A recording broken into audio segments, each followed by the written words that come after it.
नमस्कार। बीस न्यूज 24/7 में आप लोगों को स्वागत है। इसराइल में 4 अरब देशों और अमेरिका की अहम बैठक, भारत के लिए क्या है ये मुद्दा। बीते कुछ सालों से इसराइल और अरब देशों का आपसी संबंध सुधरने नजर आ रहे हैं। इसी कड़ी में इसराइल में 4 अरब देशों का बड़ा सम्मेलन आयोजित किया जा रहा है, जिसमें शामिल होने के लिए अमेरिका के विदेश मंत्री एंटनी ब्लिंकन भी पहुंच गए हैं। इस सम्मेलन में संयुक्त अरब अमीरात, बहरीन, मोरक्को और मिस्र की विदेश मंत्री हिस्सा ले रहे हैं। यह पहली बार है जब इसराइल इतने सारे अरब देशों का वरिष्ठ अधिकारियों की बैठक आयोजित कर रहा है।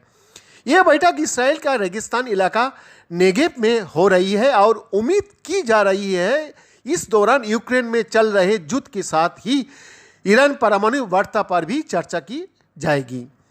रूस को अलग थलग करने के अपने मकसद से अमेरिका मध्य पूर्वी देशों का समर्थन चाहता है, लेकिन इस क्षेत्र में मौजूदा कई देश रूस पर कड़ी प्रतिबंध के पक्ष में नहीं है। इन देशों का डर है कि इसका असर गेहूं का आयात पर पड़ सकता है। जेरूसलम से संवाददाता ये कहता है, ये पहली बार है जब इसराइल इस तरह का ऐतिहासिक सम्मेलन का आयोजन कर रहा है। इससे ये दिखता है कि कैसे समान हित मध्य पूर्व में अमेरिका की सहयोगी देश को एक साथ ला रहे हैं। इस्राएली विदेश मंत्री याइर लैपिड के साथ इस बैठक में यूएई, बहरीन, मोरक्को, मिस्र की विदेश मंत्री और अमेरिका के एंटनी ब्लिंकन भी शामिल है। इस बैठक की टाइमिंग की अहम बताते हुए जेरूसलम के मौजूद पत्रकारों से बताया गया क्या ये टाइमिंग बहुत ही अहम है, क्योंकि मध्य पूर्व में एक तरह का रीअलाइनमेंट चल रहा है। अमेरिका के जितने भी सहयोगी राष्ट्र हैं उनमें थोड़ी सी खलबली मची है, विशेष तौर पर अफगानिस्तान को लेकर अमेरिका का जो फैसला रहा उसके बाद लोगों एक तरह से असुरक्षित महसूस करने लगे। इस नज़रिए से देखा जाए तो ये बैठक बहुत ही अहम है, खासकर इसलिए भी क्योंकि अमेरिका भी इसमें शामिल हो रहा है। वो कहते हैं अमेरिका विदेश मंत्री इन सारे देशों के आश्वासन देते नजर आ सकता है कि वो उनके साथ खड़े हैं और इनकी सुरक्षा की जिम्मेदारी अमेरिका की भी है। इसके अतिरिक्त इस बैठक में आर्थिक गतिविधि, एनर्जी सिक्योरिटी का बढ़ाने का तरीका पर भी चर्चा होने लगा।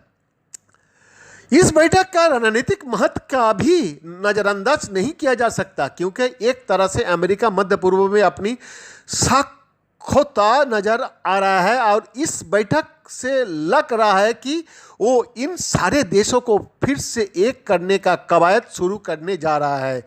इसराइल के लिए यह अहम इसलिए है क्योंकि दशकों से उसकी कोशिश रही है कि फलस्तीनी मामले का अलग रखते हुए इस क्षेत्र का बाकी देश संग उसके स्वतंत्र संबंध बने। इस नज़रिए से देखा जाए तो इसराइल को इसमें बड़ी कामयाबी मिली है।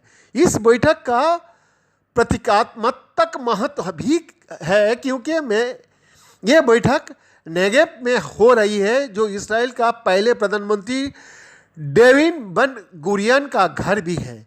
ये भी कहा जा रहा है कि ये इसराइल की तरफ से कोशिश की जा रही है कि इन सभी मेहमानों को बेन गुरियन को स्मारक स्थल पर ले जाया जाए। हालांकि अभी तक ये कार्यक्रम भी जुड़ा नहीं है। रूस यूक्रेन युद्ध के बाद ऊर्जा संकट को लेकर चर्चा गर्म है और इसके अलावा अंतर्राष्ट्रीय बाजार में तेल का बढ़ती कीमत ऐसे भी मसला सामने आ रहा है, जिनमें मध्य पूर्व को सारे देश, खासतौर पर सऊदी अरब या अमेरिका का अन्य सहयोगी देश अहम भूमिका निभा सकता है। भले ही अभी रूस और यूक्रेन का मामला चर्चा में है, लेकिन इसराइल के लिए ईरान का मसला भी बहुत महत्वपूर्ण खतरा है। बैठक में हिस्सा लेने वाले सभी देशों के लिए भी ईरान और ईरान के परमाणु समझौता बहुत जरूरी है। सुरक्षा का लिहाज से ये उनके लिए अहमियत रखता है।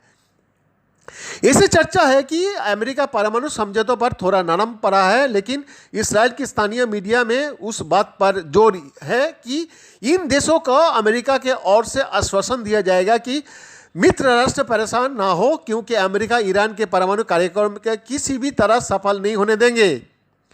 ये सम्मेलन इसराइल के लिए भी बेहद अहम है। इसराइल उसी तरह की धर्म संकट में है जैसे कि भारत। दोनों के लिए ये कठिन फैसला है कि वो किस तरह जाए। अमेरिका का करीबी सहयोगी होने के बावजूद इसराइल की कोशिश रही है कि मध्यस्थों की भूमिका में अपने आप को आगे बढ़ाए, क्योंकि उसे पता है कि रूस का नज़रअंदाज नहीं किया जा सकता। आज का स्थिति को देखें तो रूस के पास मध्य पूर्व का अस्थिर करने का क्षमता है। रूस जिस तरह से सीरिया में मौजूद रहा है उसका बहुत बुरा असर इसराइल पर पड़ सकता है। इसराइल भारत जैसे ही स्थिति में है, लेकिन उसकी कोशिश है कि किसी तरह अमेरिका उससे नाराज ना हो और साथ ही साथ वो कुछ ऐसा कर सके जिससे दोनों देशों के बीच मध्यस्थता की सकारात्मक भूमिका में दिखे। इसराइल अमेरिका का साथ देता नजर आ रहा है, लेकिन वो पूरी तरह से रूस के खिलाफ भी नहीं दिख रहा है।